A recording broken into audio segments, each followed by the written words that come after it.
I was at an event just a little while ago and someone said, I have a radiant smile. And that was a very nice thing for them to say. And I actually tried to say something other than thank you and just nothing. I was kind of speechless. It's really neat to recognize as I'm walking around, I'm not flirting with anybody. I'm not trying to get anything. I'm just walking around generally happy. And somebody commented on my smile and I'm looking, what's going on with my life in the last couple of months that I can just walk around with a smile on my face? And what are the actual factors of that? One of them, obviously, the most clear one is the change of employment. I've gone from working for a company for the last 20 years that I really didn't care about what the company did. They try and tell you why you are impacting the customer. And in some aspects of that company, you do impact the customer, but my job is all about numbers, all about profit margins and monitoring people. And it really didn't matter a whole lot. As a matter of fact, the skills that I used, other than leadership, are skills that now that I'm not there anymore, there's no use for them whatsoever in my life. And I don't really take any relationships from that job into the rest of my life. My job was one thing, it was the thing that provided income in my life. And now that I don't have that big block of time separating me from the rest of my life now my life is much more congruent all the time. I get to be the Dan that I am, meaning whether I'm on social media or walking around, I can be who I actually am. In my day-to-day life, as I walk around where I live, if I'm with two partners at the same time, then I hold both of their hand at the same time. I don't have to worry about how someone perceives that. And by the way, been doing that for months and months and months, and not a single person has stopped and said, "Hey, what's going on?" Two women, what's going on there? Matter of fact, the only time that's happened is when we took a trip over to Mexico, and that was more with a thumbs up than anything else. So as that's been the big change that's allowed me to be more who I am all the time. And you don't have that dread anymore of getting up in the morning and thinking about, oh, I got to log in. And it's not that I had a terrible job. I did have a terrible boss. And it's very true what they say. You don't leave jobs, you leave bosses. In this case, that was certainly the truth for me. But overall, it was also kind of a waste of time. It had nothing to do with who I am as a human being. It was all about how I made income. And that income, I've said for many years, is the thing that's allowed me to do the other things that are important to me. So, for example, if there's an event that wants me to come speak and teach about a particular topic, but that event can't compensate me for the time or the travel, well, I can shrug and say, well, it's all right. I got this big fat corporate job and I can go ahead and pay for that out of my pocket. And I did for years. So there's a lot of benefit to that. And I've got nothing bad to say about the money they were forking over to me. It made life easier, that's for sure. But it also became somewhat of a what we call a golden handcuffs, meaning that you're stuck there. You know you don't like it. You know your stress is going up, yet you're afraid to leave, or you just choose not to leave because of the benefit and how much easier the money makes your life. Again, I'm not saying anything bad about money here, and I'm very grateful for the money that I did make and for the opportunities that provided for the security and all that. That's not suggesting any of that is not valuable, but it does come with a cost. That cost in security, that cost in being able to buy the latest toys had a really significant impact to my relationships, to my memory. I found out later. We'll talk about that more in a moment, but also just general mental health. I do all the things. I meditate, I exercise, I eat appropriately. There should be no reason for me to need an anxiety pill. And yet there I was beginning to take particular for me, it was Lexapro and beginning to increase that dosage just to get through that 8 hours at that corporate job. So it wasn't until that I stepped back. The funny thing about that is people around me were telling me, dude, you need to get out of that environment. It ain't healthy for you. My blood pressure, my physical representations of my body rebelling against the situation were there. But you get into this idea that you can handle it. You can take it. I'll take one for the team and that it's worth it. It's not until I was forced out of that job that I could step back and really look at what the impact of all of that was. One of the most fascinating things of all. I mean, I'm not surprised that I'm sleeping better. I'm not surprised that in generally I feel less stressed. What I am surprised by is that my memory is so much better. For years, if you've known me in person, you know I complained or I suggested that my memory works differently, that I don't have the greatest memory. It's been a true statement for me until this last couple of months. Suddenly my memory works much better. So somehow in all that stress, all that using all that energy in that corporate environment took away from what I was doing when I wasn't there.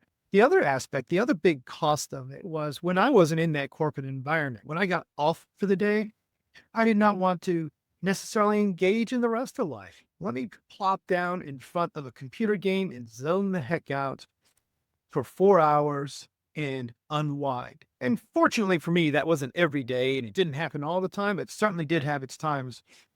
And it certainly had many times where I've had to just drag myself out of the house in the evening to do something fun or social.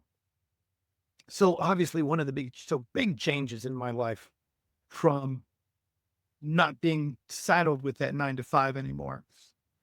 Now, one of the things I've always said was if I didn't have to work this job, I would exercise more. And that's been true for me so far. I'm very fortunate to be in a situation. I have some friends that are teaching exercise classes, and I'm attending them on a regular basis. And I'm convincing myself that this is the time to get that body back into shape.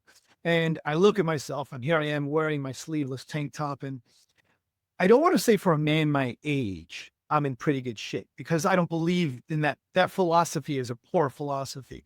But I will say I am somebody who, when people find out how old I am, in general, they'll say, I'm kind of surprised. I didn't think you were that old. We don't want to get trapped into thinking about that biological age a whole lot. Granted, there are some aspects that we can't avoid.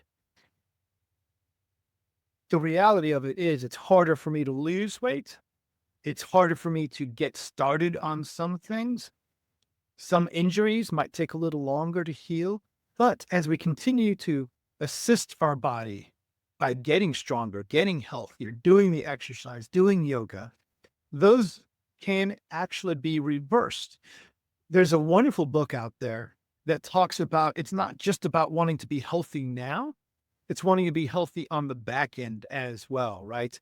And it's really great right now. I happen to be living in a community that's situated for people that are 55 years or older, and I absolutely qualify to live here.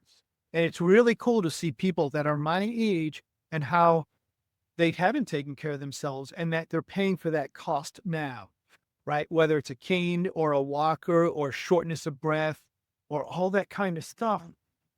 That will be me as well if I take my pedal off the gas and don't spend that time in that's what we want to think of as maintenance exercise, right? There's no reason for me to be able to do the splits right now. In my day-to-day life, I don't have to do the splits, but I'm still going to yoga every day, not because I want to do the splits, but because I want my body to be healthy, to be able to respond to whatever situation. And I don't want necessarily to need help to do some physical things, right? If I have to move some luggage or something, I want to avoid as long as possible me having to help. I want to avoid as long as possible me having to ask a young man to help me with this thing, right? I want to be that young man as long as I can to embody that within myself. So far, so good on all that. Now, just because I don't work for corporate America anymore doesn't mean I don't have to work at all. As it happens, it did not make me rich. It did not give me the opportunity to retire early. So I'm still going to work. But the nice thing is now I get to decide, what do I want to do for a living? What do I want to do when I grow up? I thought at first that it would be something along the lines of hypnotherapy. I actually built a hypnotherapy practice. And when I say I built a hypnotherapy practice, this is certification after certification, training after training, practice, practice, practice. And I put it all together on a web domain and I put myself out there. And one of the challenges to having a hypnotherapy practice is you have to learn how to market your hypnotherapy practice. And I have to admit, I'm no good at that part. I hate marketing myself. It's not a skill that I currently have. It's a skill that I'm developing. But the more I look at it and the more people said, hypnotherapist, you have to sell, sell, sell. There's so many classes for hypnotherapists, six-figure potential and how to have your therapy clients coming back after session. Side note about hypnotherapy, you don't need your clients to come back session after session. Other than smoking and weight loss, one session generally is all that it takes. But we'll save that soapbox for another day. But what I did find out was what I wanted to do, what I really wanted my hypnotherapy to focus on was people that are impacted by our current, here in America, political climate. Now, I'm not going to do a political show here. I'm not going to talk about politics, but I will say here in 2025, the way that American politics are set up right now, a lot of people are afraid. A lot of people are feeling increased anxiety. A lot of people that I know are actually really worried about their life and what comes next for them. And again, don't want to go down that path of that political conversation. We can debate that all day. The reality is, the short version of that is, people I know have increased stress. People that I know have greater anxiety. People that I know are worried about how they personally are impacted in this particular political climate. And they are impacted. They're being impacted already, and it's growing and it's increasing. And I want to be able to reach that. I have this wonderful tool that I can help reduce that anxiety. I can't change politics. I could join a political activity committee and all this kind of stuff, but I can't change the entire United States. What I can do is help individuals with relieving that stress, with reducing that anxiety. I can't change the world that they live in, but I can help them live in it a little bit easier, right? And that's what hypnotherapy has allowed me to do. So instead of just creating a professional hypnotherapy career, I've created a nonprofit. The nonprofit has to be called Echoes Within, and it is specifically designed to assist those people in marginalized and alternative communities and help them deal with the situations that they're in now, regardless of whether they have finances to do that. One of the privileges that I had from our earlier conversation was having that big corporate job allowed me a lot of the financial security and opportunities.